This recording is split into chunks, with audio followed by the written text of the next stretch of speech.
جامد فصل. فلوج المره دي مختلف جدا عشان خليت صاحبي المغربي يجرب كل الترندات المصريه، واشهر ترندين في الوقت الحالي الكفتاجيه وبلبن. فتعال نشوف اللي حصل. اول مكان رحنا عليه وهو كفتاجيه. متفائل ده اول ترند في مصر عامه. اسمه ايه بالمغربي؟ بحال مدفون بجد ده عندكم؟ يعني في المذاق زين بس في الشكل مش زين في المذاق. كفته شكلها لذيذ بس برضه محروقه. كفته حلوه حقيقي بجد.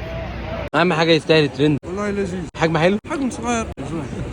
خش في السندوتش. يا بسم الله. مش فوق قوي. في الاول احسن الحوش المدفونه. مدفون. انا هجرب الشيش.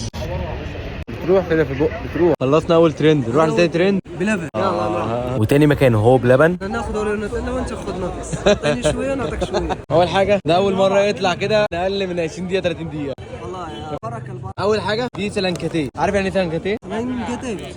سلانكاتيه كشري.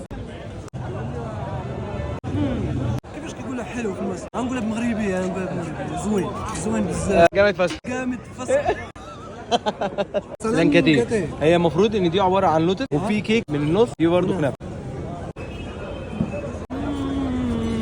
والله احلى ما ذقت في مصر. هذا احلى بكثير. احلى من الكشري. ده من محب الكشري.